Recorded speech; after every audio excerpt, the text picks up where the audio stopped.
All right. Hello, everyone. Welcome to Club Creative. My name is Daniel Crane, and I am the Program Director for the Center for Creative Entrepreneurship. We're really excited to have all of you viewers out there and everybody that's in-house tonight kind of sharing in their creative industry story. For the last 4 months, we've put on these monthly events that have focused in different sectors of the creative industries. We've had Latinx women in film. We've had one that's focused on sync licensing. And today, we are really excited to present one that is focused in food and beverage, specifically with CPG brands. If you want to check out what the Center for Creative Entrepreneurship does, go to cceglobal.org. Click on events. You know, every week we aggregate many different free workshops, boot camps, and things that are happening in the creative industries for people to learn. You know, our mission is really to empower businesses and creative entrepreneurs to have success in whatever they're working towards. And that's through education, that's through networks, that's through connection from person to person. So I don't want to talk anymore. I'm going to introduce our first guest. We're really excited. This is a 2112 member. Nate Azark, with over 20 years of professional experience. Nate is more than just a designer. He has mastered the art of translating a client's thoughts into a strong and impactful visual presence. From billion-dollar businesses to mom and pop shops, Nate works with brands of all sizes. When it comes to branding, packaging, and illustration, his expertise spans the food and beverage, music, and cannabis industries. He's always eager to work with people who are as passionate about their business as he is in 12-line and grass-fed. When Nate isn't working on crafting new brand experiences, you can find him spending time with his wife, Nicole, and son, Brody, out on the golf course, weather permitting, cooking in the kitchen, or working to give back to the local community. Having a great work-life balance is important to Nate and one of his main reasons for starting the studios. Please give it up for Nate Azark.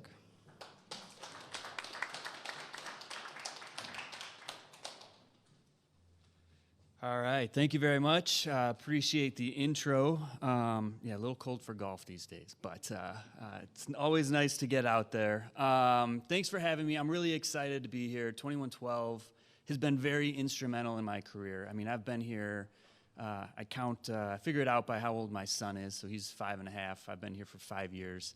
Had to get out of the house when he was about 6 months old.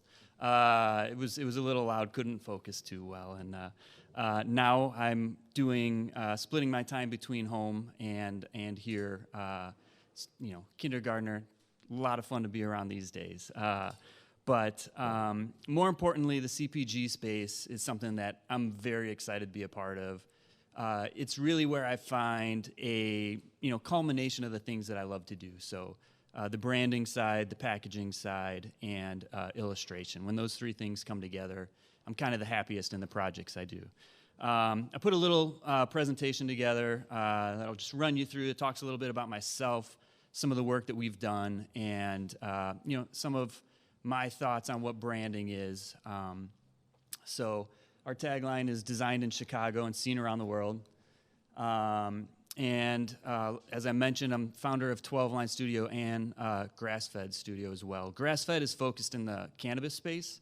12-Line kind of covers all of the projects that are outside of that space. And originally, we set up the business that way so that some of our clients who may not have been as comfortable or understanding of the cannabis space wouldn't be, turned off by that work.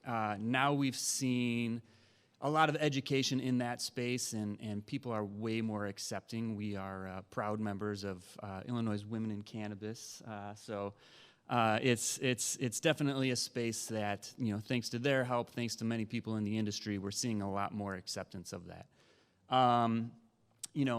Some of these other things go into clients that we work with and industries of expertise. And kind of like Daniel said, we work with bands and brands of all sizes. It's not necessarily to us the bigger the better. We just like working with people that share common values. We're definitely not a studio that is turning and burning. We're finding relationships, building relationships, and working with people who share similar values. These are some brands that we've developed. And what I'll show you before I get into what we describe or how we describe branding is some of the background work that we've done that really helps to build out the brand, build out the packaging, all the collateral. One of those areas is, just developing the logos themselves. When I started 12 Line about 10 years ago, somebody would hire me to do a logo, and I would just jump in without asking questions or really getting to know the business, and that has shifted completely. Now we really jump in. We try to get to know the business, their goals, their differentiator, their clients, and ask all those questions before we jump in to designing anything. And it really helps create something that's going to relate to their customers. We also do a ton of illustration, which isn't common for a design studio to also do illustration. A lot of times they will hire out illustrators, and we have done that as well if we can't, nail a specific look and feel. We're definitely not afraid to ask for help when we need it or somebody can do something better. But we do a lot of work with illustration and murals and things that allow us to kind of flex our creative muscles. So this is a mural that we just finished for the, I can say world champion, Milwaukee Bucks now, which is awesome. And then this is a series of, this is 3 of the 6 murals that we just completed for Lending Tree's new corporate headquarters in Charlotte. And I just show these as kind of like a foundation of a lot of the CPG work that we do. As we get into working with different like food and beverage companies and restaurants, this is branding and signage and even the design of their menu boards and things like that to help capture a specific feel that they're going for. There was 2 brothers who started. They grew up together, wanted to start an Italian deli, and we really wanted to capture that feel of kind of old world meets new and keep everybody, understanding the craft of being a butcher and not just coming in and to Mariano's meat section. Although Mariano's butchers are pretty awesome too. I've made friends with one around the corner. Not talking bad about Mariano's. We work with this company down in Tennessee, and when we started this project, the goal was to create more of a system that all of their beers could work in. And we knew that we weren't going to be the illustrators on every can, so we wanted to create a system and a set of rules that would allow for their bartenders to also illustrate the cans, which in the long run helps lower the cost for them, because a lot of craft beer and spirits companies don't necessarily have the budget to hire us to illustrate every can, but to have a look that's going to separate them on the shelves and be consistent across all of them is really the key that they wanted to drive home. 2 Brothers is another local company. This kind of shows you a little behind the scenes of this finished photo on the right side. This was all taken in a little studio around the corner here, and got some help to photograph each of these, bring it into Photoshop. We designed the can and the 12-pack carrier for them, all the stickers and things that went on there as well.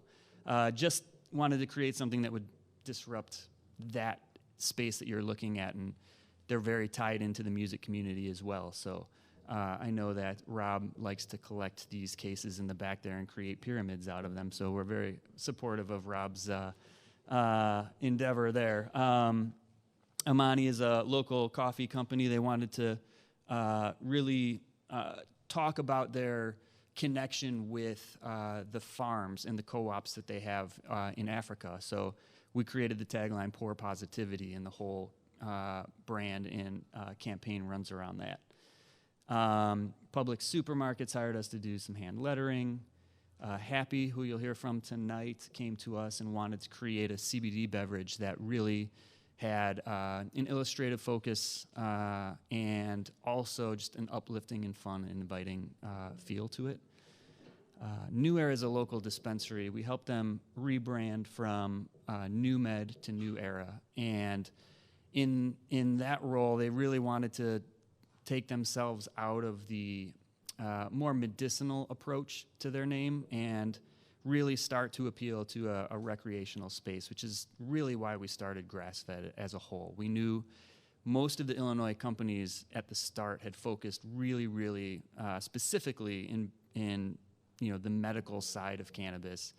And if you see the trends that are happening out west, having a recreational focus and being able to speak to a larger audience that aren't just using it medicinally, that are using it recreationally was important. So we created this brand and then extended it across their packaging. And what we really wanted to do here, hash is a higher level, higher price point product. So we wanted the packaging to kind of relate to that experience. So this was packaging for one of their higher end products. This was a campaign that we just finished for a lower end product where we're using plastic, tubes off that are not anything special. You'll see these everywhere in the space, but we wanted to tie it into breast cancer awareness campaign. So this is actually another one that they teamed up with Illinois, Women in Cannabis and Gilda's Club Chicago.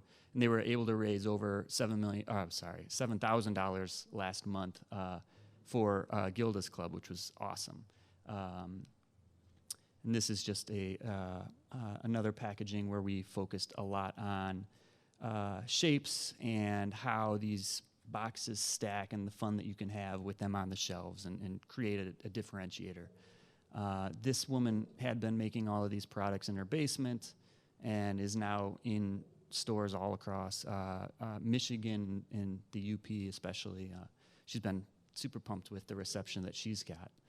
So this brings me to what branding is. Now that you've seen some of what we do, I'm sure everybody who's up here and everybody in the audience may give you a different definition of what branding is to them. And I think that's what's so special about branding is that it is not the same to everybody, and neither is everyone's product. You're not going to reach everybody with the same product. So basically, the way that I define it is that we're aiming to basically, differentiate yourself in a market that attracts and retains customers.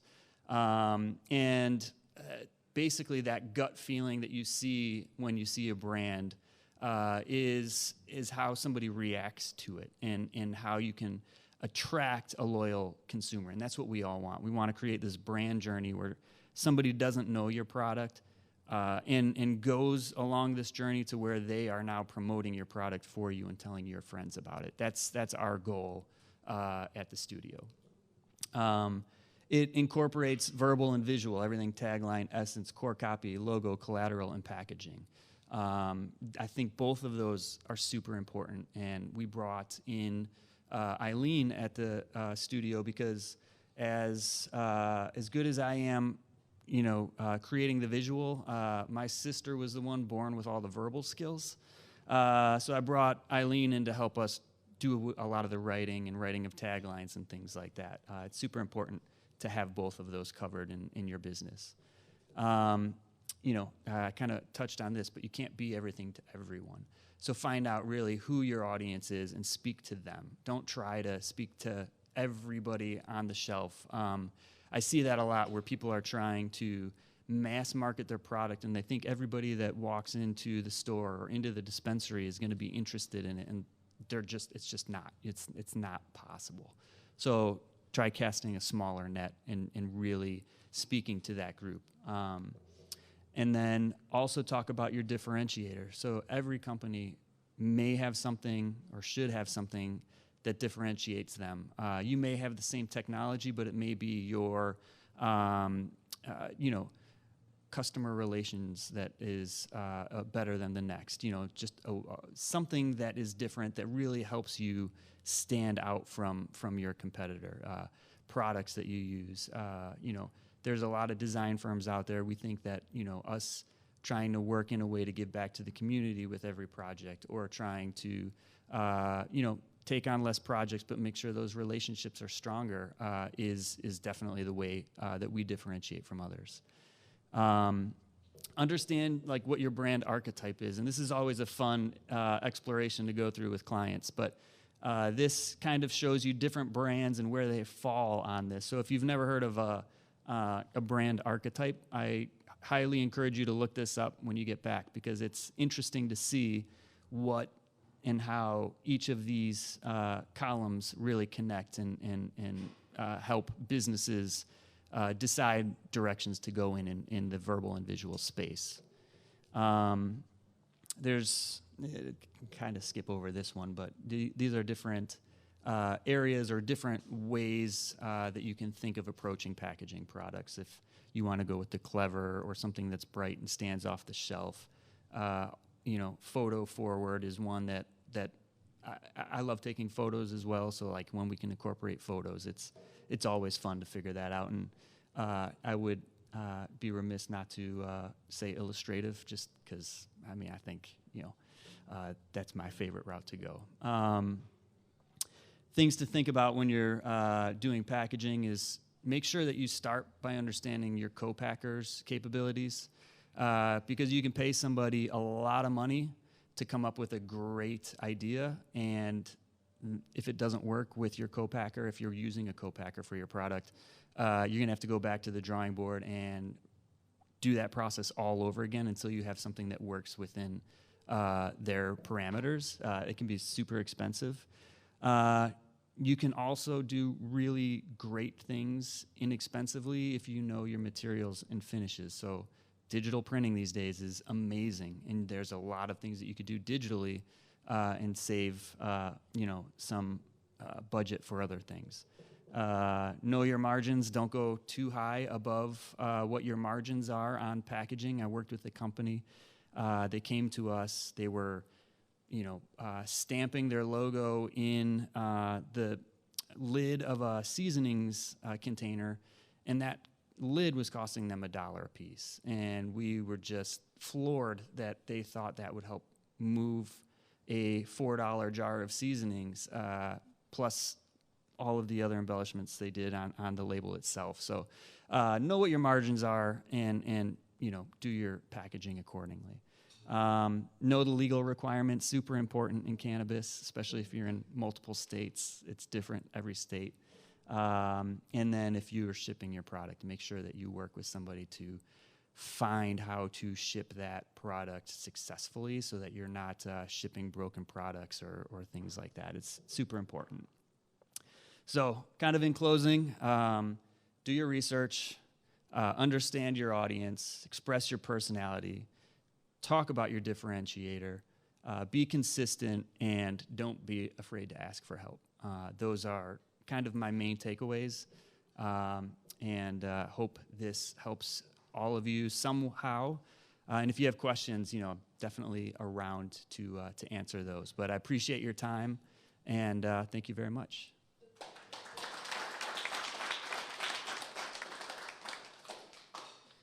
So in short, everyone should hire Nate because he's amazing.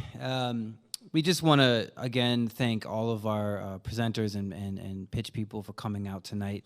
A special thanks to DCASE. We're able to present this because of a professional development grant that we received. So thanks again for Department of Cultural Affairs and Special Events for City of Chicago. We appreciate you supporting the creative industries, and we hope that we continue the relationship. Okay, moving on. So Steve Gather is the Chief Marketing Officer at CA Fortune, a consumer brands agency that includes a national sales agency, sales accelerator, e-com agency, as well as branding and marketing. CA Fortune clients range from Fortune 500, middle market, to emerging brands. As a mentor at the Good Food Business Accelerator, ICNC, The Food Foundry, Chicagoland Food and Bev, Big Ideas Ventures, and The Hatchery, his relationships with entrepreneurs led him to co-found the Windy City Troublemakers, an early-stage food meetup in Chicago. Formerly, Steve was the founder and CEO of JB Chicago, which was acquired by CA Fortune in 2019, as well as a partner in Spiral Sun Ventures, where he and his fellow CPG experts provided the capital and go-to-market strategies that help brands accelerate their growth.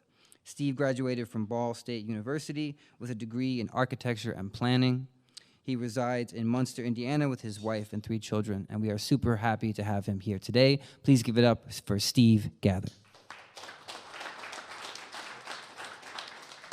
Wow, I didn't know you were going to read the whole bio, man. So I don't have to say anything about me. I'm Steve Gaither, CMO of CA Fortune. Basically, overall, we're a consumer brands agency, sort of food prostitution, if you will. The basic sort of thing I want to bring to the table is I've been a part of building a number of brands over the years. So I want to bring the best and or worst practices to the table. I always joke that 2 wrongs don't make a right, but 3 lefts do. So hopefully I screwed up enough so you guys don't have to, right? So there's really 2 things to look at when building a brand, or 2 sides of the house. One is the big idea side, finding that one thing that differentiates you from anybody else in the universe and making that emotional connection, not only with the consumer, but also the buyer, right? The other side of the house is smart tactics. If you spend $1, you get more than $1 back, right? So in the end, I found you really can't have one without the other. The best ideas in the world with the wrong tactics, you're screwed. The best tactics with the wrong message, you're screwed. So you really need to position yourself in between. And I've done this for a number of organizations, from your big boys like Smithfield. Maybe I'm like Navy SEAL Team 6, fly in, look at plant-based protein, set their team up for success, and then parachute out.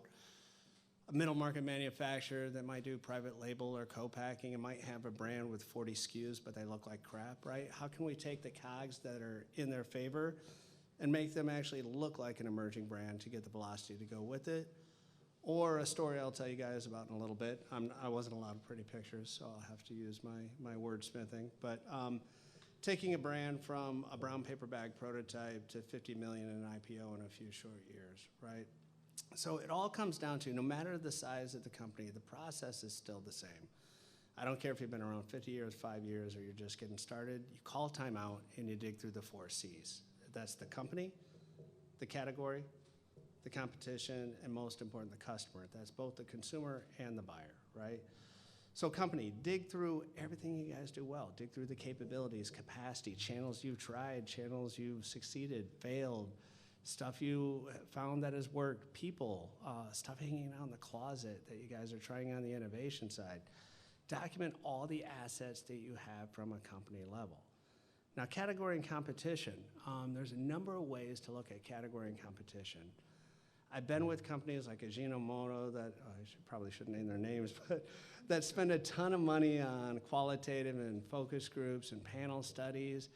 And what I found is people lie, right? They don't mean to. You have a bunch of people paid to give feedback that have never given feedback before. So they're, oh, yeah, I think that should be green, or I would buy that if. And usually find in a focus group, the loudest person wins.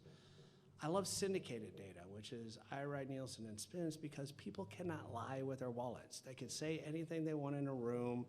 They could type anything on a survey, but they can't lie with their wallets, right? So I look at data through category and competition a little bit differently than an analyst does. Instead of looking at ACV and velocity and TDP, which are all important, I look at it for white space, right? Where can I move? Instead of creating a category, which might work for the perfect bars of the world, for every one of them that created a new category, there's 999 failures, right? How can I steal from 2 categories? How can I be Poppy, right? Which is, I have sparkling waters on the left that people drink because it has a little bit of flavor to it, or you have the functional beverages on the right, like kombucha and apple cider vinegar, that are polarizing and people just drink because they have to, and they're expensive as hell. Maybe I can go in the middle with a sparkling ACV drink that gets the sparkling water people to trade up for better function, and the functional people to trade over for better taste and lower price because it's sparkling.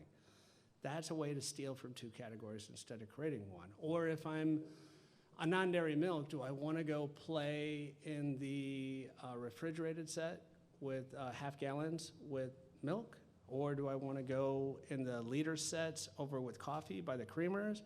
Or do I want to 4-pack it out, jump a little protein in there and go in the sports nutrition set? And if so, I better have a damn good reason why, and the data tells me that. And the last C is customer. Yes, you have to make an emotional connection with the consumer, but the consumer will never see it unless the store buyer sees it, right? So you have to make an emotional connection with both of them, right? So you dig through those 4 C's, and out of that comes the insights, and that drives the brand idea, right? The brand idea to me is up to including a brand name, a campaign name, a tagline, a positioning statement, SKU rationalization or prioritization, brand architecture, packaging hierarchy, but more importantly, it's the story that takes you from where you are to where your customer actually lives. Because they really don't care about you, they care about what can you do for me, right? So once you get that down, you thumbs that up, then you move on to the creative platform. I don't even touch logos or design or have any thoughts until I get that brand story and all that documented down. Then when you have that, you move to the creative platform. That's the look, the feel, the voice of the brand. I always argue it's the 1.5 second punch in the face, right? That usually crescendos with the package design. What better 1.5 second punch in the face than a package design, right? The package design needs to do two things, and it's that simple. One, it needs to disrupt the set. And number two, it needs to tell the consumer in 1.5 seconds why they give a crap, right? Because consumers flying by at 150 miles an hour, 2 minutes per aisle max, cruising around the grocery store, has to take Jimmy and Susie. They don't have time for stories or education. That does not happen at a grocery store. So you've got all these colors and things on the shelf. You need to disrupt that and then tell the consumer why they give a crap quickly and go. They can read at the back of the pack and get that long form story later. It isn't gonna happen at the store. Quick example that is Good Belly. Good Belly, friend of mine left Tetra Pak, moved over to Good Belly when probiotics were first in the game. He had a bright, beautiful, colorful package. Should have won design awards left and right. Sitting on the table, you're like, wow.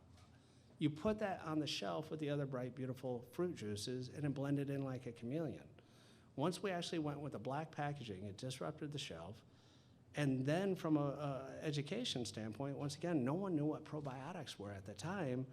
He had a really good name with Good Belly that told people quickly, oh, I drink this, it makes my belly feel good. It's not rocket science, right? So rather than educating people about the billions and billions and billions of probiotics, it makes my belly feel good if I drink this. Velocity actually went up 300% overnight with the black packaging that disrupted the set, hovered off the fluorescent lights in the refrigerated set, and that 1.5 second punch in the face moved product 3 times, right? So that's the creative platform, look, feel, and voice. And then you have to tell the buyer 2 things they want to hear. One, hey buyer, put this on the shelf. I'm going to outturn the competitor, or I'm going to bring you more incremental margins, or I'm going to bring new people to your shelf or category that haven't seen it in a while. If you can do those things, you have a chance to get on shelf in order to have it pulled off of shelf. So that's the creative platform. The last part is the tactical marketing plan, and because this is packaging, I won't geek out too much on it, but first you have to start off with what I call your infrastructure components, those things you absolutely need to do your job, and that's gonna be a retailer deck and sell sheet for retail, and your website. If you're gonna do website, probably Shopify, so you can get a front-facing consumer website. You can get direct-to-consumer and e-com. You can get an Amazon storefront. You can get a Walmart.com listing, and it's open source for everything else. Now, I'll talk quickly about the 4 channels, but there's 4 channels. There's direct-to-consumer with your Shopify.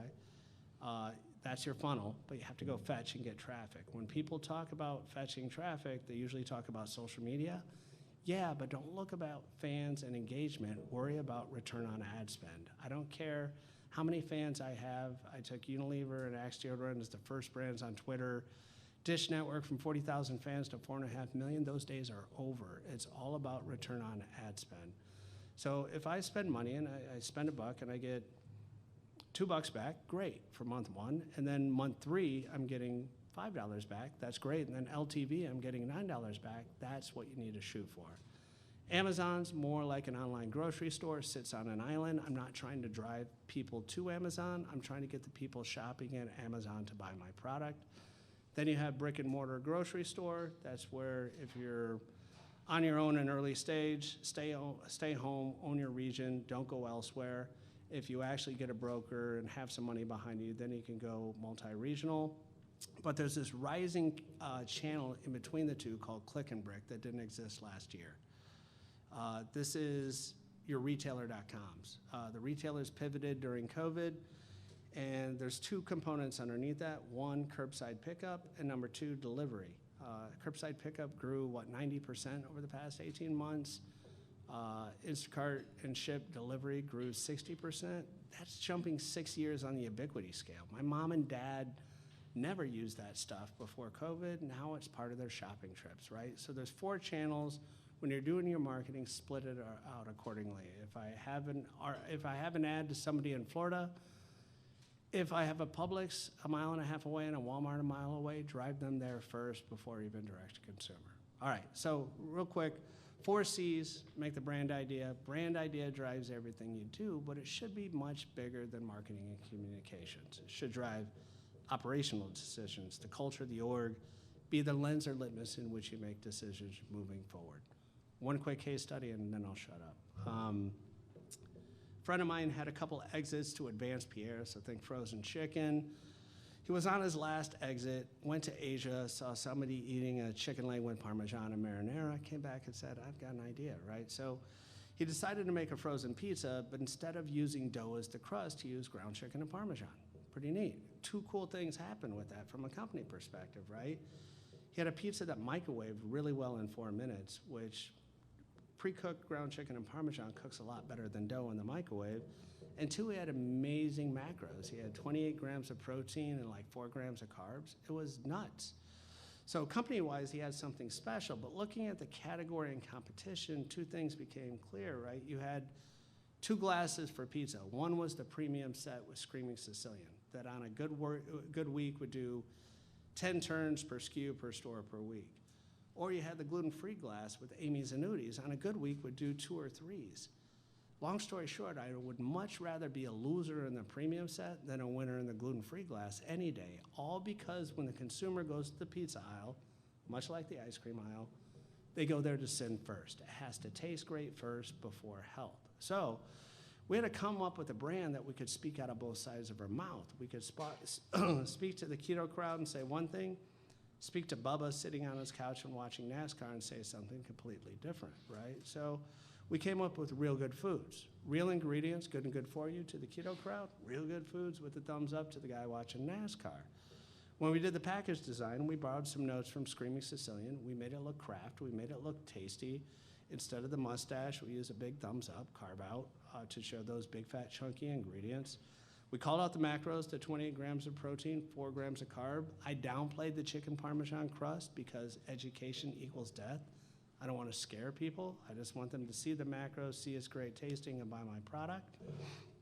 So we started off originally going direct to Vitamin Shop and GNC and frozen bunkers, direct to consumer, Amazon, quickly ramped up with the keto crowd getting into the game, and it got to about $1 million per month before we went retail.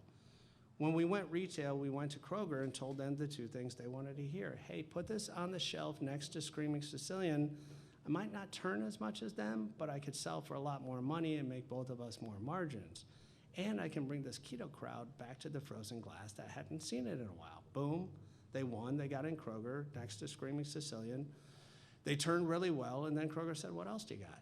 Looking at the data, we looked at the subcategories. We started launching bowls. We started launching handhelds. When cauliflower got in the game, we introduced cauliflower SKUs as well and killed it there. And then we went to Target, went to Walmart, expanded out. Fast forward, I think they're probably at $55 million in revenue. They just IPO'd a week and a half ago. That's the power of a good brand and a good strategy, all based on finding the white space and making that emotional connection. That's all I got. Thanks, guys.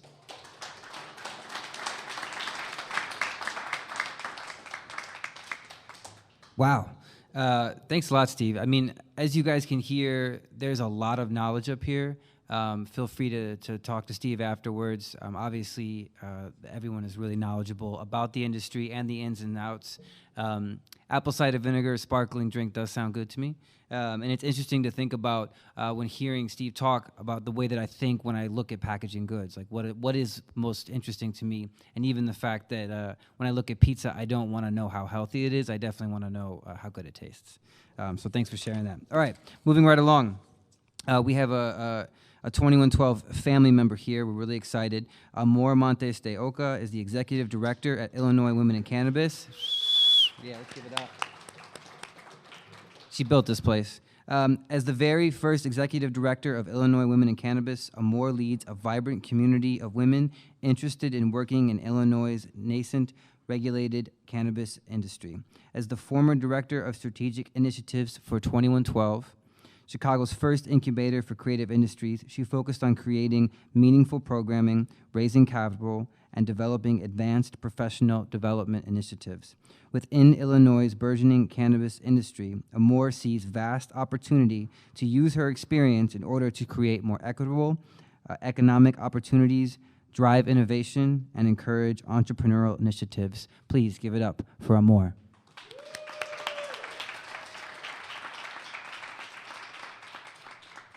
Thank you so much for that amazing introduction and such a warm welcome back to 2112.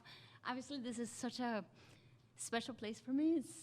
It was a big part of my life, and I walked away with a lot of lessons from 2112 that I hope to share with you a few tonight.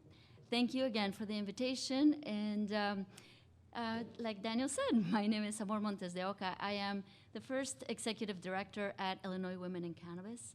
We are a non-for-profit organization dedicated to fostering opportunities for women who are interested in exploring opportunities in the cannabis industry. Like 2112 and the Center for Creative Entrepreneurship, I have been dedicated to providing a hub, a place for people exploring opportunities in the cannabis industry as it continues to emerge here in Illinois. Illinois Women in Cannabis was founded in 2014 by Dina Rollman, who is at Green Thumb Industries, as she saw an enormous opportunity for women to enter the space. At the time, there wasn't a grass ceiling, as we like to say in the industry. There is a lot of opportunity as the industry continues to evolve and more business opportunities continue to be provided. And last year, we are still expecting new business owners to come onto the market. New licenses have been awarded, and we are still in process of solving that little knot in the process, and we hope for a smoother, more clear path to ownership in the cannabis industry, especially for women and people of color, obviously. Over the past 18 months, my work has been focused on adapting the organization to operate through the pandemic. A highly in-person organization, we saw the opportunity to connect our members through the digital space, just like everyone else at the time. We were able to be successful in launching impactful programs over the past 18 months. I am proud to say that we launched our pilot program, our mentor program for women in cannabis to facilitate advancement in opportunities in the cannabis industry, but not just at the entry level, as professional development throughout their journey into the cannabis industry. We are also have been providing a comprehensive calendar of events that provide opportunity for people to learn about the space. This is a new industry. I myself have only been in the industry for 1 year, and I cannot, I don't have the words to tell you what a tsunami it has been. It's to say it's a roller coaster is probably putting it mildly. Like 2112 and all the founders in here, it's a startup industry. It's growing massively, impactfully, in every direction possible, and the possibilities continue to reveal themselves as more innovation and opportunities continue to grow here in Illinois. I want to take a moment to talk about food and beverage, since it's the topic of the conversation today.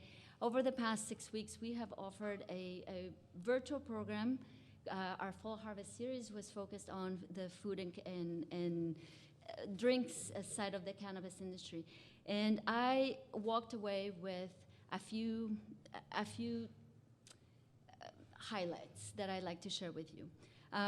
For those of you with brands, I can only say, after 6 weeks of learning from people like you and experts in the industry, it is very, very difficult to launch a brand, especially in the cannabis industry. So kudos to all of you guys for launching products and brands and businesses, not only in the cannabis space, but also amidst challenges over the past 18 months. Entrepreneurship is difficult. It's heartbreaking at times, yes. And it's important to have a supportive community that you can learn from, provide value to, be a resource as well, and continue to grow that support system. We all, in our entrepreneurship journeys, have walked away with important lessons that we can share with others to make sure that they are better informed, more solid entrepreneurs so that they can build more solid businesses moving forward. I have invested in businesses, and I am passionate about startups and entrepreneurship because they provide a mindset where you can see an opportunity, you can create your own opportunity, and create opportunities for those around you. When you find yourself a business owner, there's a lot of excitement, there's a lot of excitement, and we tend to overlook the grind that is behind building a business. Obviously, there's a lot of behind the scenes that we don't always get to hear. For me, it's always impactful to learn more about the founders and their story, their whys, and I think it's important for us to remember why, especially in those difficult, long, tiring days, why we came into the space, why we took the job that we have, that we're doing, and remind ourselves what value we hope to bring in those positions.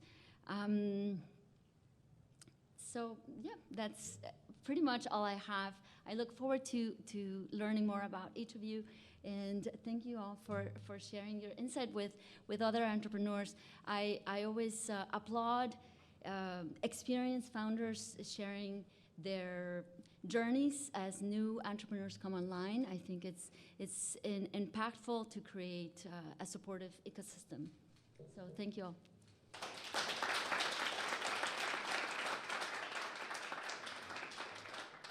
Thanks, Amor. We're grateful to have you here and building, on your legacy of programming and community engagement with the entrepreneurs of Chicago and globally. Just a reminder to everyone, the Center for Creative Entrepreneurship is focused just on that. Being an entrepreneur and starting a business is a grind. And you need connection, you need community, you need support.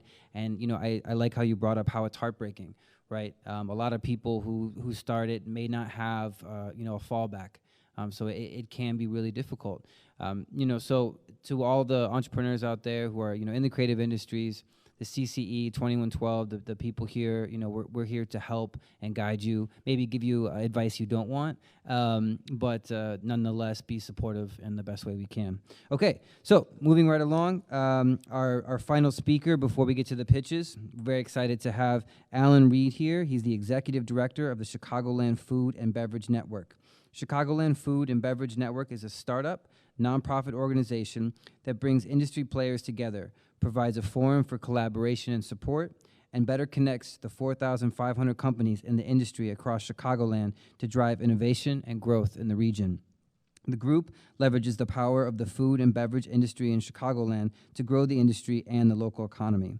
Prior to this new role, Alan was Executive Vice President of Strategy and Innovation at Dairy Management, Inc., and was responsible for creating and driving innovative strategies to grow dairy demand. Before joining DMI, Alan was a strategy consultant working with a variety of Fortune 100 companies. Alan has a degree in telecommunications from Indiana University, an MBA from Management and Strategy from Northwestern University, where he has taught innovation and new product development, and a certificate in nonprofit management from the University of Notre Dame. Yeah, that's you. He currently resides in Oak Park, Illinois, with his wife and 2 children. Please give it up for Alan Reed.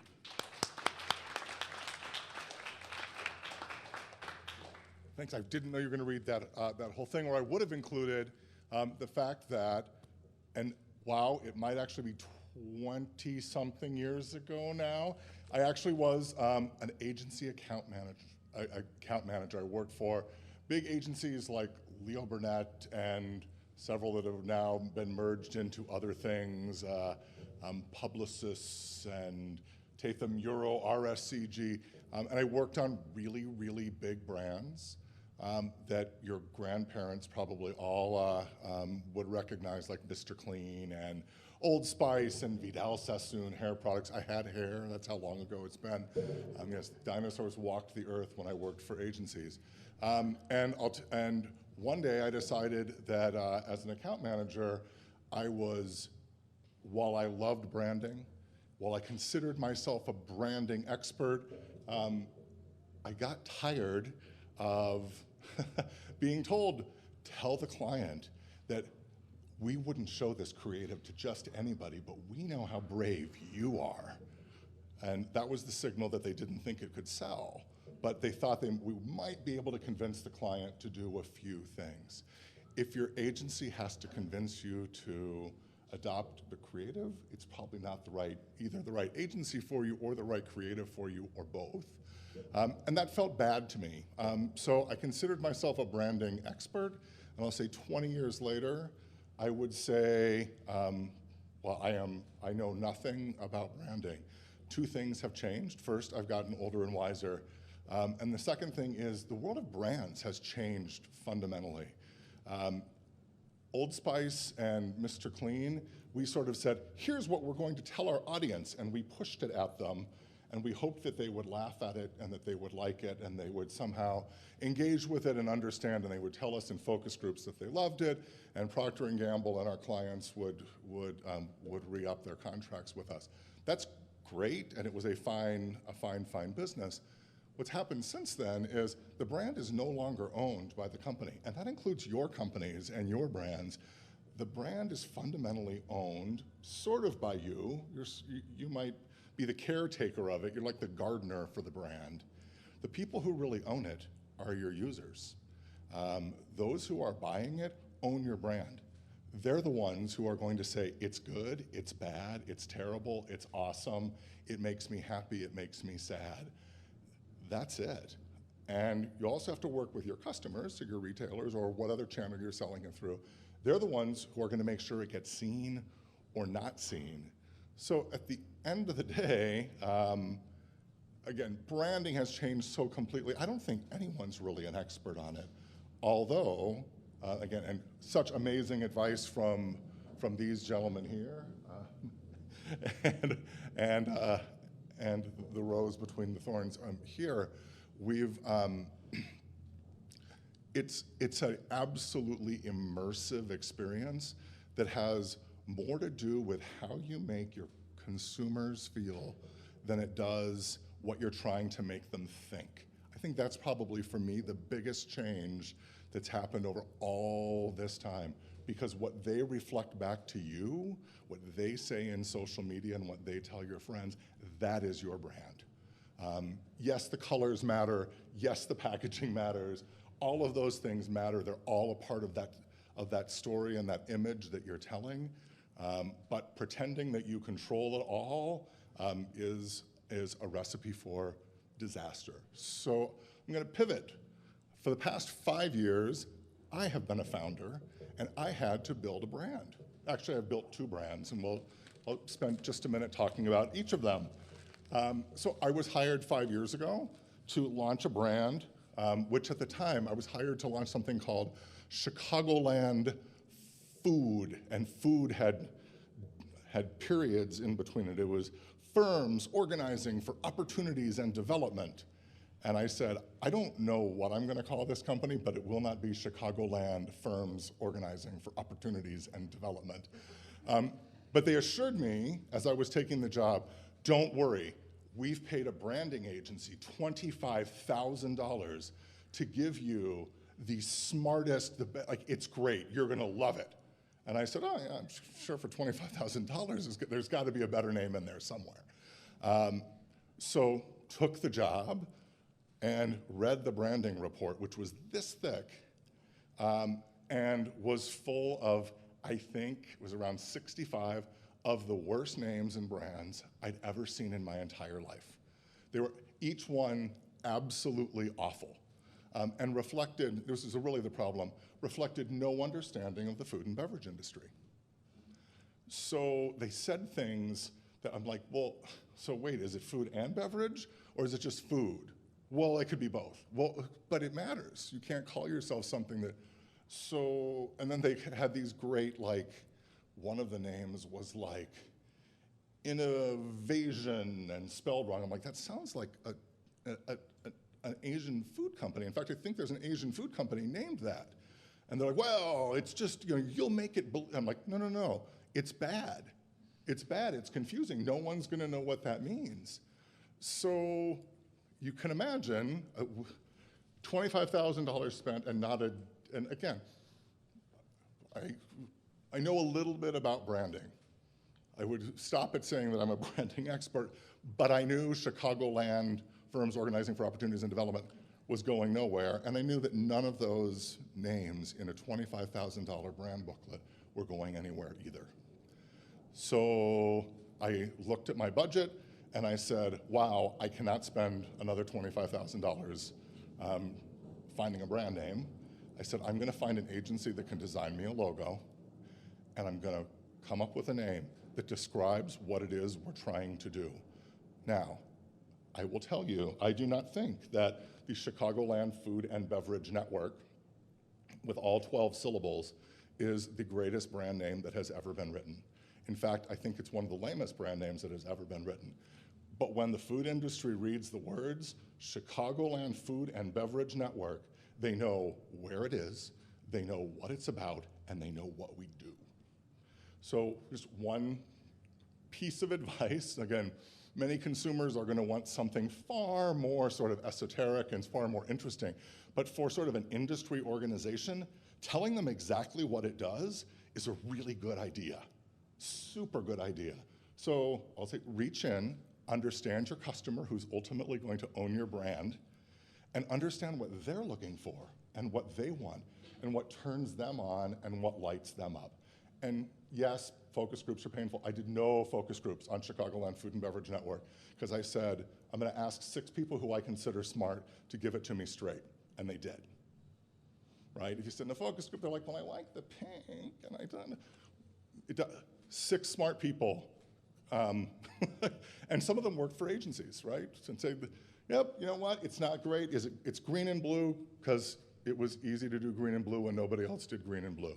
Nothing magical about that whatsoever. So, do I love it? No. Does it work? Yes. 5 years later, we continue to grow membership year over year. Food and beverage industry people know exactly what it is.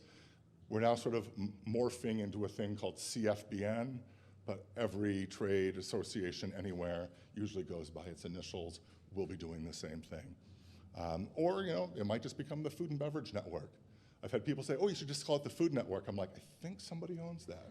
Pretty sure, right? But Food and Beverage Network, no. So just, again, consider your budget, consider what you can do, consider your audience, and consider, again, what I could afford. And it's also, yes, you want to carve it in stone. It's never carved in stone. You can always update it, change it, switch it. The colors can differ, the package can change. It's never carved in stone. It's a living and breathing thing. And then I had a chance to do it all again a few years later. We decided to spin off our charitable, community-oriented kind of piece of our mission into a separate group. And we didn't know what to call it, but I had an intern who was super smart. And I said, we want to make food that we're going to donate to area food banks. And we want to train people for jobs in the food and beverage industry and deal with unemployment. And we're trying to get this same group of food and beverage companies that are our members to get engaged in their communities. So she and I had knocked around some ideas. At the time, this is a couple years ago, I'm not even sure where it comes from, but it was all over the internet, sort of when Donald Trump was building a wall somewhere. There was an expression, when you have more than you need, build a bigger table, not a higher fence. So we decided to call our group Bigger Table. And she wrote a beautiful description of it. Tables bring people together. Tables invite collaboration. We pull up chairs, pass the dishes, and everyone enjoys the conversation. And wonderful things happen at tables. Ideas are exchanged, plans are made, mouths are fed. Bigger Table does all that on a larger scale, bringing not just people, but organizations together to take care of our larger community. That's why we named our organization Bigger Table. We want to leverage a new kind of collaboration to get important things done. People need food, let's make some. People need jobs, let's train them. Our mission to tap the hidden collaborative potential within the thriving Chicagoland food and beverage industry. Our mission is to tap the hidden collaborative potential. There's a beautiful expression, when you have more than you need, build a bigger table, not a higher fence. That's what we do every single day. This sits in our office. It became our mission statement. And when people say, bigger table? What the heck is bigger table? You hand it to them, and all of a sudden, when they read that and they understand what we do, they're like, oh, wow, that's actually great. So by calling it Bigger Table, first, it's not like any other nonprofit anywhere. And second, you immediately hook the people in and bring them right into your mission, and they love you immediately. Now, I have board members that are like, hey, what's going on with Longer Table this week? I'm like, it's Bigger Table. And we've had all sorts of crazy mishaps around it. So is it perfect? No. Does it work for us for now? Yes. And does our intended target love it? Well, when we remind them of why we're here and what we're doing and that they're a part of it, yes, they absolutely love it. And for us, that's what makes an amazing, amazing brand. And that's all I have.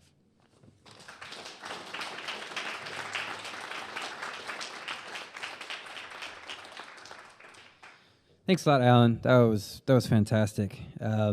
So we're going to go into our pitch part of the program. We're going to take like a quick second just to get the pitch decks up for deck. The way it's going to happen is that the companies will come and pitch for 5 minutes. We'll have the panelists ask 2 questions, and then we'll move to the next one. And then at the end of the event, we'll all hang out. All right, so just give us a second. Thanks.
All right, everyone, welcome back. So this is the final portion of the program today. We're going to hear 3 pitches from some amazing companies.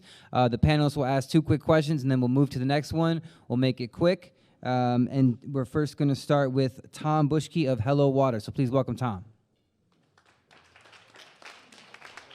All right, thank you, everyone. It's really a pleasure to be here. I'll tell you what, these guys behind me are giving really phenomenal, solid advice. What you're going to see now is some of that put into place, although I told them I want to talk to them afterwards because there's some fine tweaking we can do as well.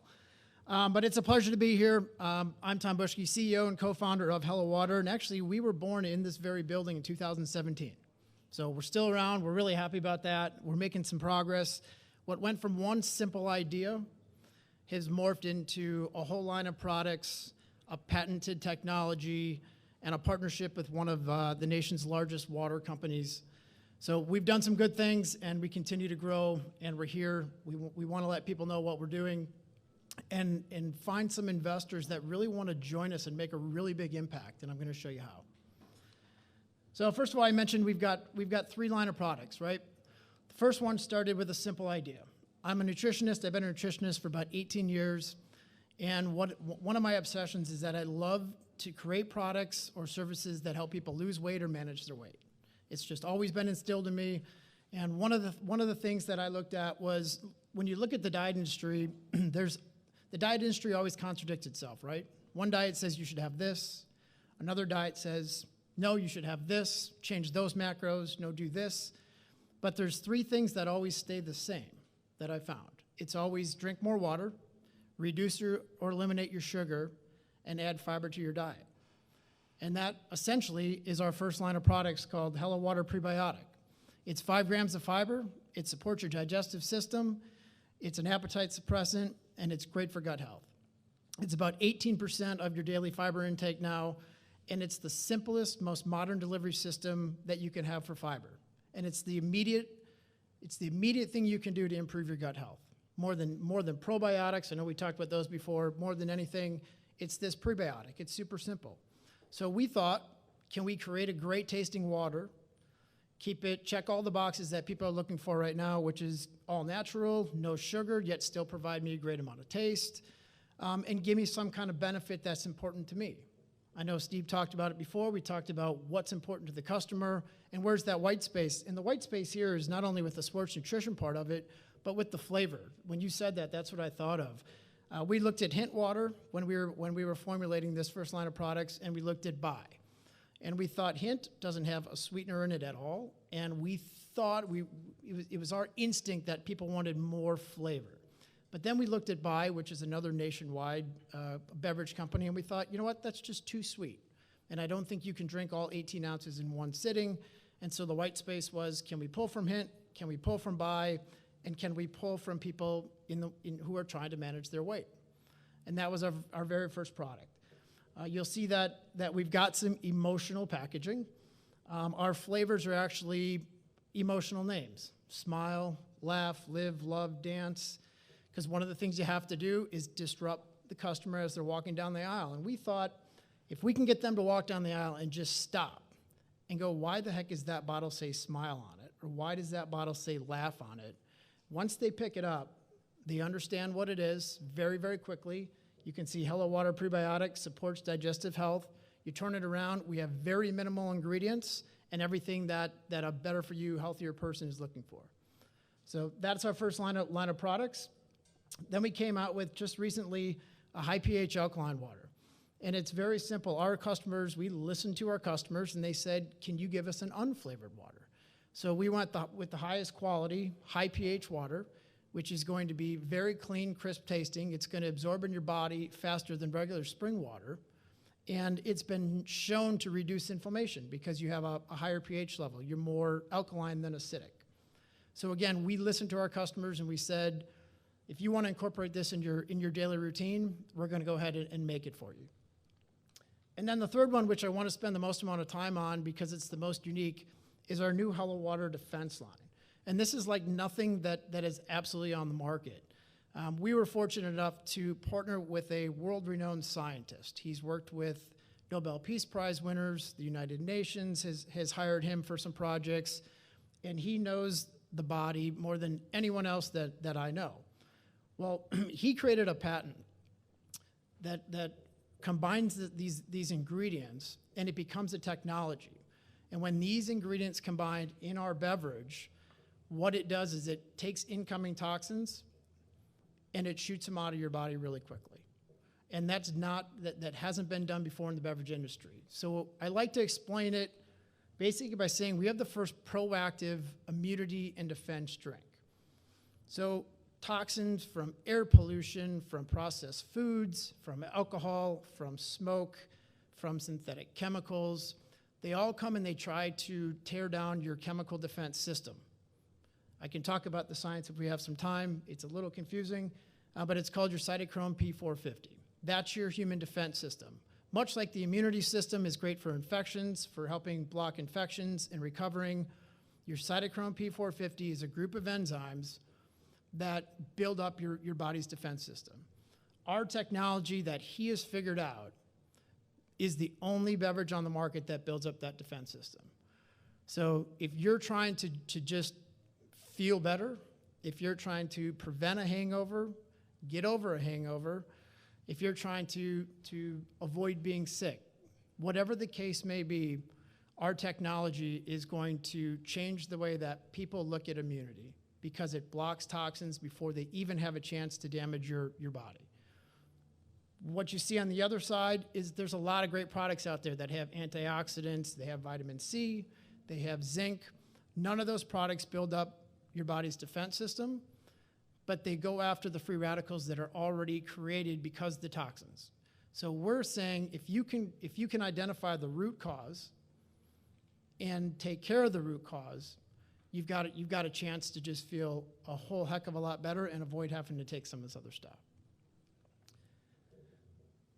Here's the cytochrome P450 model. If we want to get into it, we can. It's going to be, like I said, a little confusing, but the second sentence, P450 is the key chemical defense system that protects us from a wide variety of attacks by enabling the body to naturally discharge everyday toxins, and we do it very quickly. This is our key partner. Again, for credibility, I did not come up with this. It's all about, and I know these guys have said it, it's all about hiring great people, partnering with great people, and making sure that you know your strength, you know their strength, and they complement each other. So again, Arthur's, he's got a master's and doctorate from UC Berkeley in 1983, and just a whole list of peer-reviewed journal publications and accomplishments with him. And the second last thing is today these electrolyte powder sticks are extremely popular. I don't know if you've ever taken them, but you're seeing a lot of people get these electrolyte powders, which is a salt of some sort, right? And it does help hydrate you. But what we've decided to come up with is an electrolyte powder with our defense technology, our CytoPlus defense technology, to be the first ones to have an accelerated hydration and toxin elimination powder out in the market. So when do you take this? You can take this every day just to build up your defense system. You can take this before you go out for a weekend. You can take it after. You can take it during. Just keep it in your system, and I guarantee you're going to feel a whole heck of a lot better. These sticks are very convenient, as you know. They're a little bit more affordable, and the number one part that we love about it right now is the shipping. With shipping costs being as high as they are, we're shipping 15 pounds of water per case. We really find these attractive, so do our consumers. And then lastly, I'll just talk about our partnership with one of the largest companies, Nestle Waters. So Nestle Waters found us at a trade show in 2019. They have a Red Refresh division. Some of you may get water from them already. These are the trucks that are going to drive around Chicago and the nation and deliver the big 5-gallon jugs of water to your home or to your office. 2019, they recognized the need for better-for-you products that their consumers were asking for. They saw us at a trade show, and they signed us up as only the second non-Nestle brand to be on their trucks in the history of their company. So to partner with a great company like that, to have the opportunity to get our products out through that distribution network, in addition to our retail network, in addition to our D2C network, we feel like we've got the opportunity to to really make an impact, to inspire health through our products, and to make sure people live healthier if they want to live healthier. That's it for me.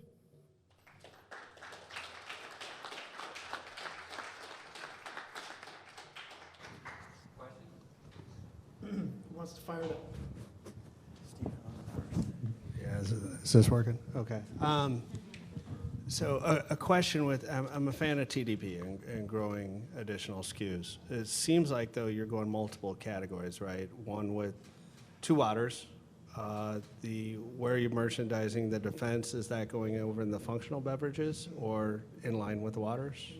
So the prebiotic and the defense are both in the functional set, Okay. in store. Okay, functional set. And then the stick packs, are those going retail or just online? We're going to start just D2C. Okay, okay. I guess that's the only other question. Are retailers up to, are they buying one SKU or the other SKU, or are you increasing your TDP with your existing retailers with line extensions? Yeah, it's a great question. Our best velocity account is Target. Mm-hmm. And because of our velocity with prebiotic, they brought in defense. And we just created defense a couple months ago. And in 8 short weeks, the defense is outselling the prebiotic 2 to 1, even at a higher price point. And you haven't cannibalized your existing, the prebiotic at all? Our prebiotic customers are so loyal because that's the one thing with fiber and prebiotic fiber is it's not just a one and done. Take it once on a Tuesday and you're going to feel great all week. It's you take it every day. So it has not cannibalized it. And if anything, it's brought more people, to your point.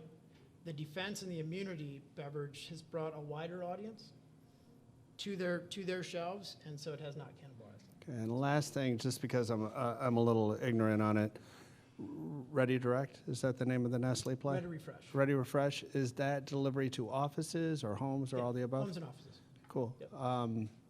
And are they your sales force basically Yeah. at that point? Correct. What percentage of your business then of breaking down, or would you project for next year between retail, DTC, and then this new sort of office channel? What would the percentage breakdown be, or aspirationally? So it's low double digits right now, but we're only in 14 states, expanding to all 48 states where they deliver right now.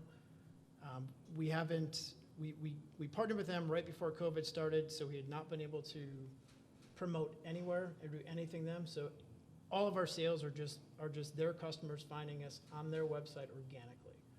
And this is the first month that we've been able to do some incentives and promote with them And all cost plus with good margins? with good margins. Yeah. Cool. All right, I asked more than 2 questions. Someone else. Good? Yeah. Awesome. All right. Thank you, guys. All right. And there's plenty of nice cold Hello water in that Red Bull fridge, so please grab some. Steve, that was not 2 questions. No, it's totally fine. Thanks again, Tom. We have Hello Water here, 2112. It's a delicious drink. I encourage everyone to check it out. The next presentation will be from Pete Allender, Happy. Please give Pete a warm applause. Thank you. Thank you. Happy to be here and happy to share a little bit more about the drink Happy that I was able to create with Nate. He was instrumental in helping me put everything together and really create a message that we felt resonated with who our consumer was. And it was born from COVID, or during COVID, I should say, and we had a couple start and stops, and we got it to market. So when I set out to create a brand, I wanted to create a lifestyle brand. And I thought, what was something that everybody could agree that they wanted? And the first thing that came to my mind is everyone wants to be happy. And what does that mean to everybody? Happy means something different to everybody, but to me, it's a stress-free environment. It's walking with my dog. It's having a drink of water and spending it with my kids, right? And how can I give that emotion or relay that emotion to consumers in a product that I feel that can relate to them? And I came up with a sparkling mineral water because I looked at other choices in the market for waters. You know, there's just a bottled water. There's obviously your soda, which is a little too much sugar. We heard from Tom. Red Bull, too much caffeine, and just a regular sparkling water with bubbles that really doesn't have anything efficacious to it. Does it have any other benefits to it aside from just a refreshing drink? So we decided to go into something that would have an effect, a cannabis infused drink, and I had to look at, hey, why would this be something? Well, number one, it does have a calming effect, and people understand that, but it's also a very high growth market. So it was attractive to us to start looking at getting into that market. Another thing is the trend that I had started to get into, which was to start moving away from alcohol. And millennials and people in kind of older age groups too are starting to get away from alcohol consumption, and it's the Cali sober lifestyle is what they're calling it. It's starting to gain speed out there, and I think it's got some legs to it. Also, dosages. This is something that's not only for CBD or THC, but people want to know, if I have a beer, this is what it's going to make me feel, okay? CBD and other cannabis beverages, there's still that acceptance. So we wanted something approachable, something people could drink and not feel that they were going to, not understand how they're going to feel afterwards. So we wanted to be able to control the dose, to be able to get a happy feeling, to be able to give that mood boost and a good flavor and a good experience. And also, what we found out was, a lot of our consumers, they do have disposable income and they are interested in these beverages. So, with the help of Nate, we designed a package, which is number one, because people eat with their eyes first. And when we looked at it, we started from the logo, and we wanted to say, hey, look, when we look at that logo, I want someone to look at it and say their smile. If you look at the H for happy, it's got a smile in it. If you look at the water droplets around it, those are smiley faces. Everything about this, we wanted to say, hey, this is going to be good because I'm looking at it and it's smiling. It's smiling back at me. So with that, we want people to pick it up and take a look. When they crack it open, we want it to be flavor bursting. And then this is something that we found a white space in. So typically with what we found was sparkling waters, which don't have sugar or much flavor in them, and a soda with way too much sugar. What we wanted to do was combine them so it was a treat, so it has a small amount of sugar, but natural fruit extracts and CBD, so you get some effect. So for only 15 calories, you're getting a flavor such as, this is kind of how I designed the flavor profiles. The grapefruit, I looked at, sodas or something when I was a child that I thought were delicious, that still are. So the grapefruit has a squirt flavor. The cherry has more of a cherry Coke, cherry flavor than a Bing cherry, I should say. The lime is more of a key lime, and we're coming out with a grape that's more like a grape crush.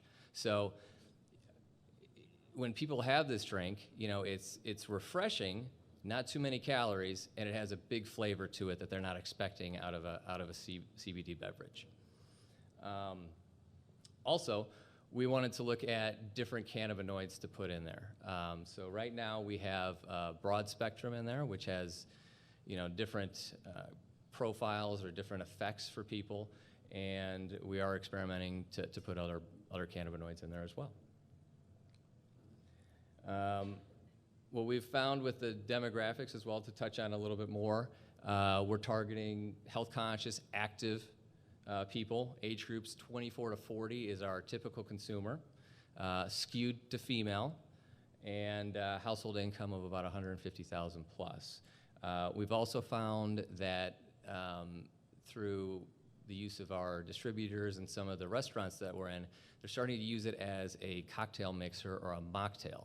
So a little bit better mixer than a tonic water, where they're finding a little more flavorful, or for that non-alcoholic patron or non-alcohol patron to have another option at the bar. So it's been actually received really well.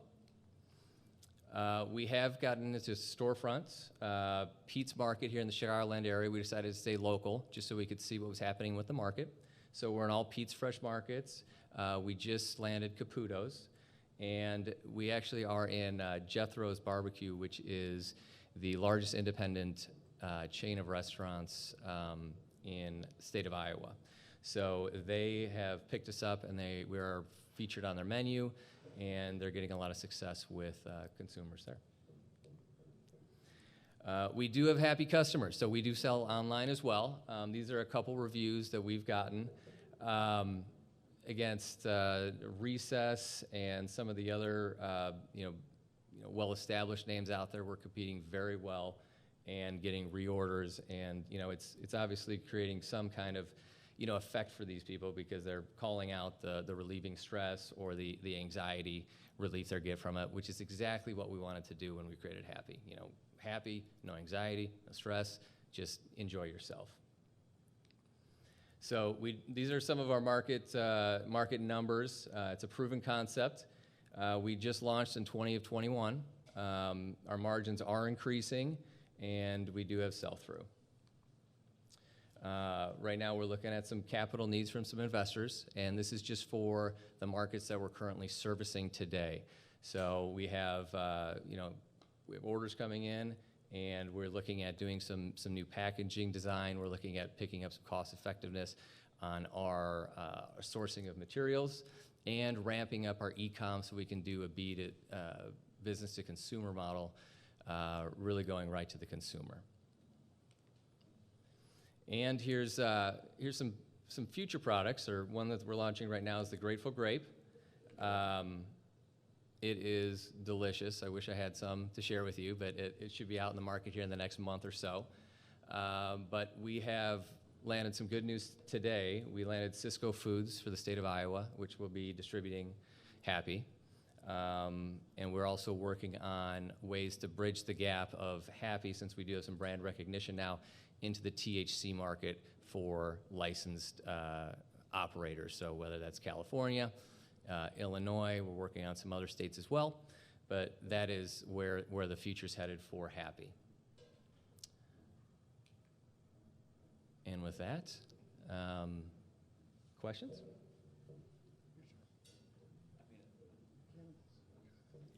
I would love to ask questions, but I'm tied pretty closely to this project, so I'll ask a question first. Congratulations on your success. It's great to see this new product. I also want to take a moment to congratulate the Hello Water team on your continued success.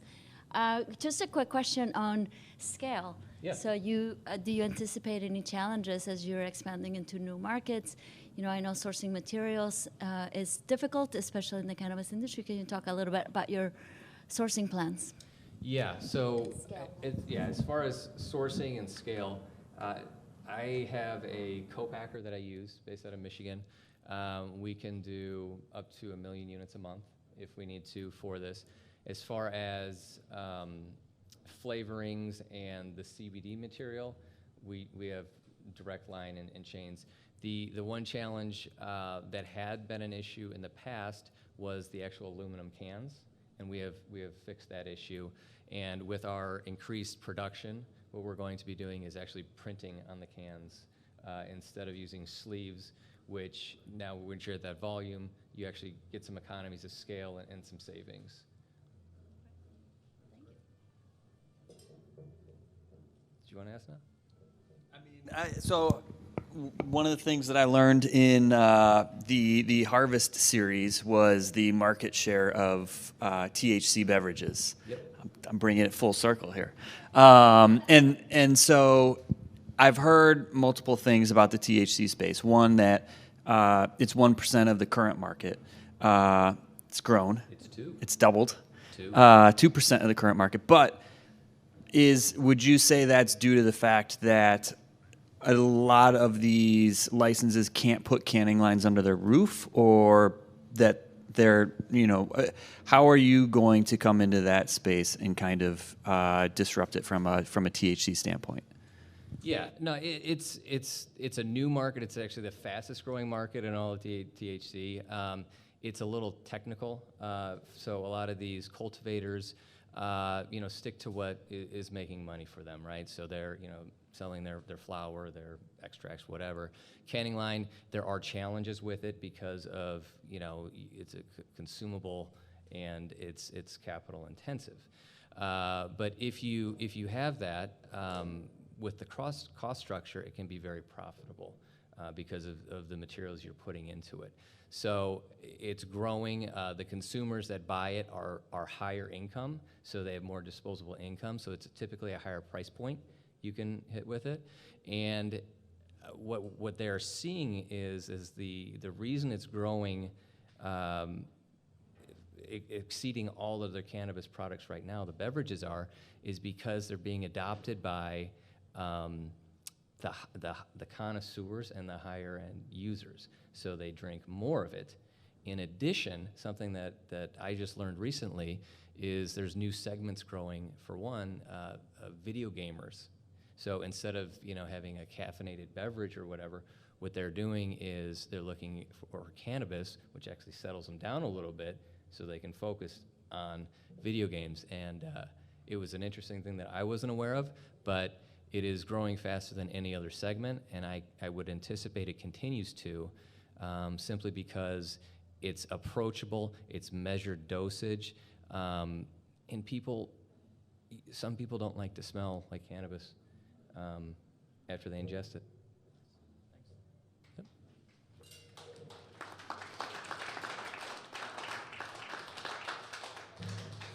Thanks a lot, Pete. All right, so we're here at the final pitch of the night. We appreciate everyone checking the stream out. And if you have any questions about the guests or the companies, you can contact us through cceglobal.org. But let's get to it. So I think Primer recently had a Forbes article that popped up, I think, on my LinkedIn. But let's introduce Anthony Spina of Primer. Thank you.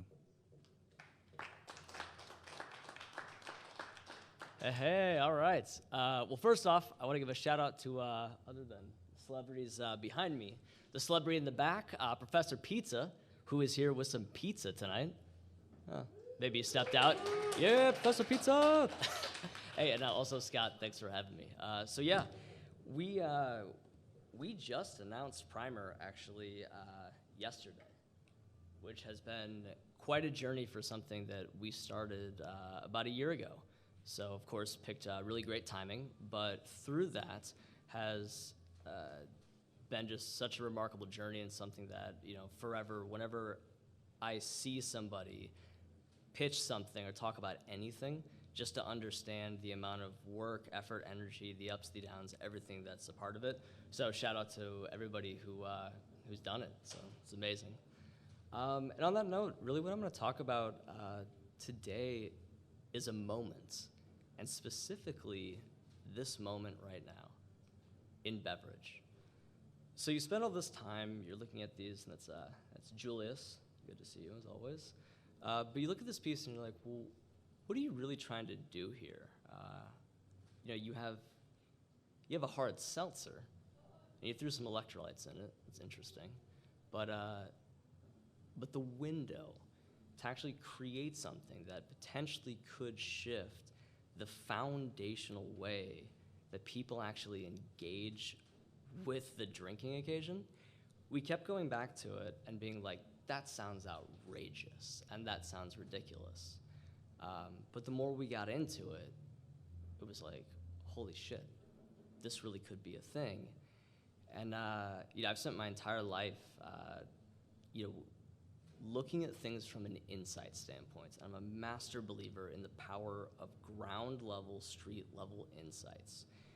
And of course, data is really important. Insights without data and data without insights. But if you can actually pair them together, it's pretty magical. So, over the course of the last year, we saw this big window. I mean, I started, in 2009 with PBR and Pabst Brewing Company and watching the kind of street level resurgence of a classic stalwart beer, then the kind of second wave of craft, then thrown the whole not your father's root beer phenomenon, which is interesting and one of the most accelerated kind of boom to bust that our industry saw, and then it ended up over at White Claw Hard Seltzer. and this was in 2018, 2019, and I could remember, putting together decks explaining what is a hard seltzer. And so I always go back to like the foundational ethos and the cultural zeitgeist drivers of what make moments such as this actually happen. So the running joke with Pabst was, it always was, well, the hipsters just started drinking it. And then, of course, we would literally just be like, there's no such thing as a hipster, and there's 100 different things that happen, all on the back end, at the right place and the right time. So again, then going to Not Your Father's Root Beer, and you're like, that was a phenomenon. What happened there?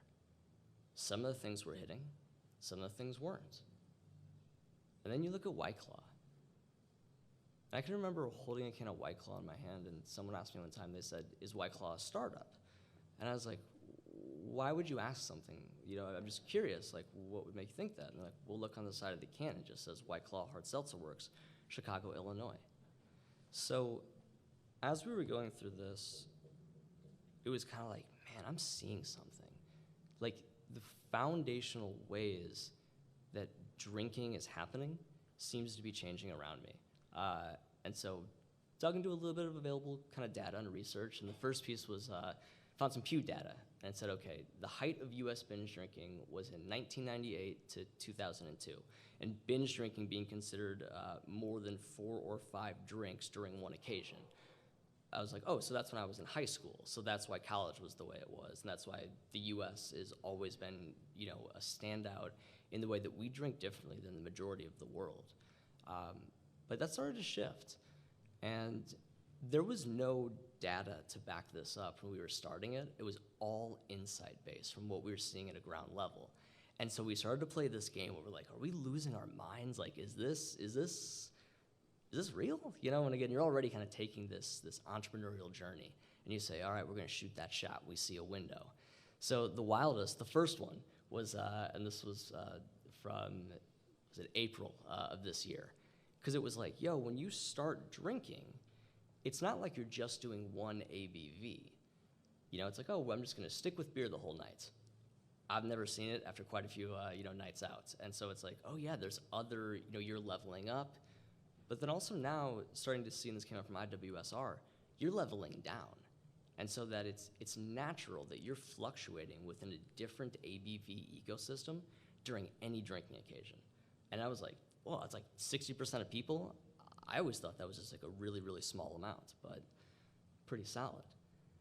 So the next piece was this concept of like the rise of non-alcoholic beer, which always was like this is completely, like socially probably inappropriate to say, but I'll just say it. And so it's like, for the context of my world, very few things scare me in life, but when I was in college, if I saw somebody drinking an NA beer at a college party, my first thought would be, oh my God, when did that kid start drinking? When he was like 8? Because for the context of my world, the only time I'd ever seen somebody drink an NA beer was someone's formerly drunk uncle at like a family event. Because beer is a socialized, it's a taste. No one drinks a beer and is like, I love it the first time. So it was really wild, like, to see, and you're like, and also like, what a glorious moment. Look what Athletic is doing. Look what all these brands are doing. And again, to normalize and socialize this concept of also inclusivity, because again, if you weren't drinking, you were the odd person out, or you were like the token straight edge friend, right? And there was never a place for those who, still wanted to kind of like hang out and kick it. And also, the world's changing too. It's like amazing to be like, we live in a world where cannabis is actually like legal. You can go buy it at a store. Imagine explaining, it sounds crazy, right? And so then you start to look at these foundational pieces and be like, oh my God, what if you could like potentially like drink differently, or maybe even not drink at all? And what are the implications of that? And also, where's our industry going? Because beer's not growing, that's for sure. Hard seltzer didn't exist 5 years ago, and now it's 10% of total US beer volume, like beer. It's crazy. So then getting to this concept of like floating between 3, and we were like, yeah, I don't know, but it's like you're either drinking or not drinking. There's no middle ground. We couldn't get the statistic until the Nielsen data dropped. And it was like, oh my gosh, thank you, Nielsen IQ, from 2 weeks ago. And we were like, we did it. So it's literally saying it's like almost 80% of people who are buying NA drinks are also buying alcoholic drinks. The cross-pollination's there. Look, we live in a crazy world. I talk about moments all the time. This moment, there's an alcoholic Mountain Dew coming out. Like, what? Hey, great time to be alive. So on that note, and I've heard like so many amazing, conversations about like, if you're gonna do something, and that was always our biggest thing, if you're gonna have the audacity to launch a hard seltzer in 2021, you better be able to walk into a room and say, I'm gonna show you something that doesn't exist. And then also the inside joke was that it was gonna be like, oh, what flavor is it? But we're in the wild flavor world of like dragonberry, yuzu, cactus leaf. Like, I mean, there's no more flavors left. It's crazy. So this whole piece of like, look, we're gonna shoot the shot. We're gonna do something. We may be losing our minds, but the data actually did back it up. And then also we did some quantitative testing as well. And it was basically like an 80% top right box, which you're like, oh, thank God. Because if it was the other way, you're like, oh, maybe this really doesn't make sense. But the cool thing is that as we've kind of gone on, it does. And then it's more like, whoa, wait a second. So yeah, like if you were drinking and then say you had like to drive or to do something else, you could still hang out and drink some zeros. And it actually shifts the way that you actually think about engaging with alcohol at a foundational level. But the wild thing, and going back to like, I've always been a believer my entire life of like things that are already existing, if you leave the breadcrumbs, it's natural. This is already happening, so it's seamless. And also, again, COVID, it was kind of hard to, throw parties and see what happens, because that's how we used to test everything back in the day. We'd literally just throw parties and be like, I don't know, was it cool? And you're like, did people drink it? Look at the trash can at the end of the night. So that's like the, classic field marketing secret. But, and so this whole piece where we were finally able to have some like friends over, and I was always like, what are you guys working on? What are you doing? And it was like, oh yeah, there's some primer in the fridge. Just, grab it. And we'd watch, and we'd see people seamlessly, and we're like, oh my God, it's working. It's, we didn't like say that when they could see us, but we're just like, yes.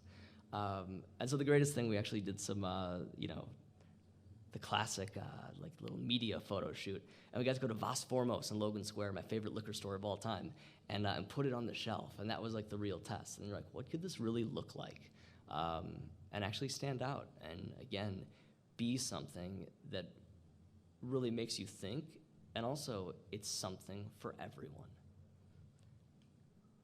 And on that note, I wouldn't be here today without an amazing core team. So much talk about like what the journey is, and having people around you.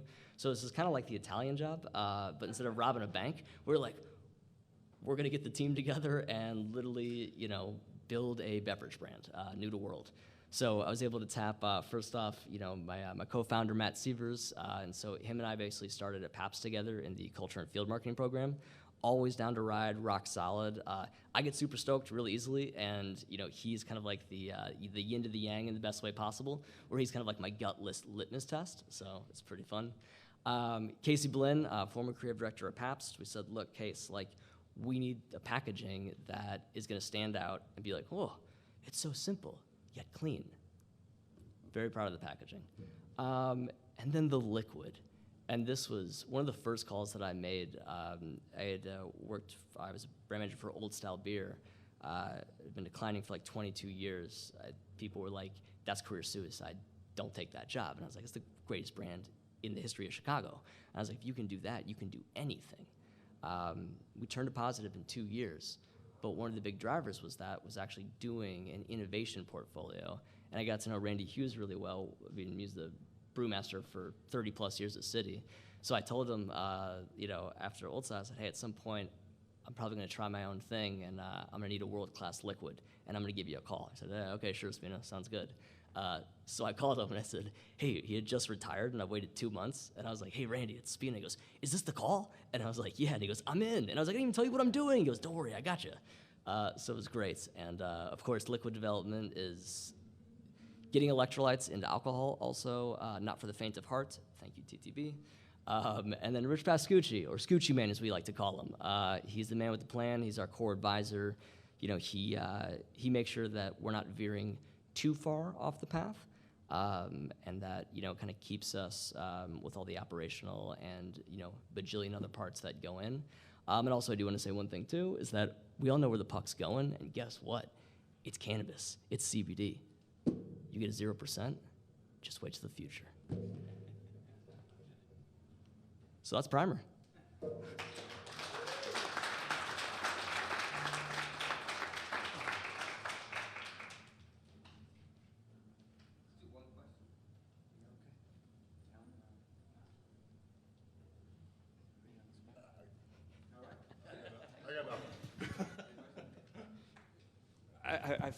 I feel like you are due a question. Well, first, I mean, from your days at Pabst, I want to thank you because I know that you were instrumental in bringing the creative community into the marketing in Chicago, and that was about the same time I was starting 12 Line. A very great time to see artists being supported.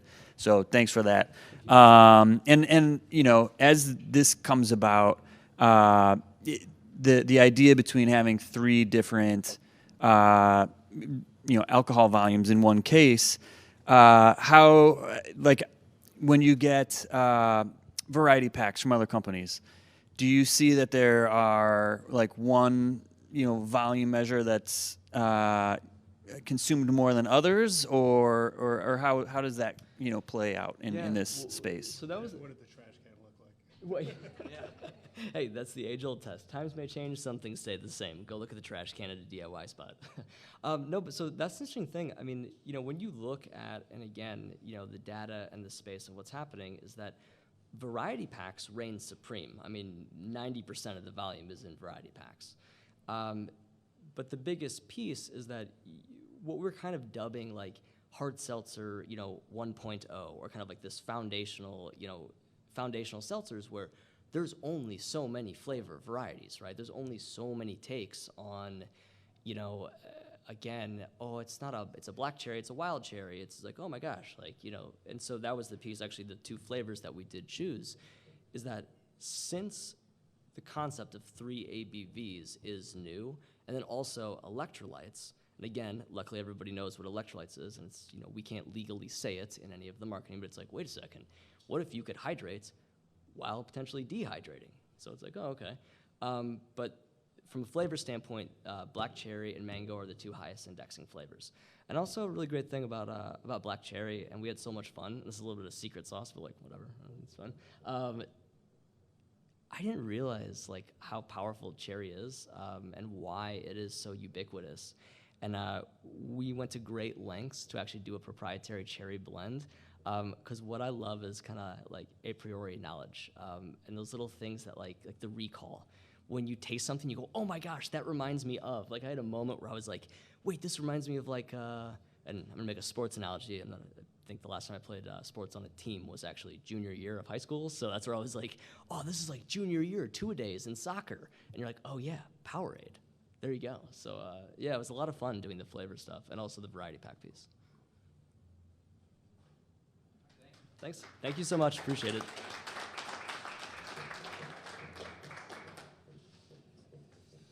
All right, there you have it. Cutting edge stuff coming from some amazing people.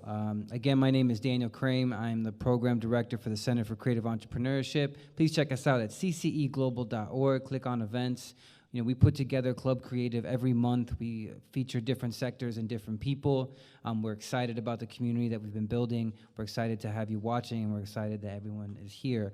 I would like to thank Nate Azark, Steve Gaither, Amor Montes de Oca, Alan Reed, Tom Buschke from Hello Water, Pete Olander from Happy, Anthony Spina from Primer, 2112 for the space and the partnership with the Center for Creative Entrepreneurship, and DCASE for the professional development grant. We hope everyone has a wonderful rest of the day or night. Where am I? And take care, everyone. Thank you so much. Bye.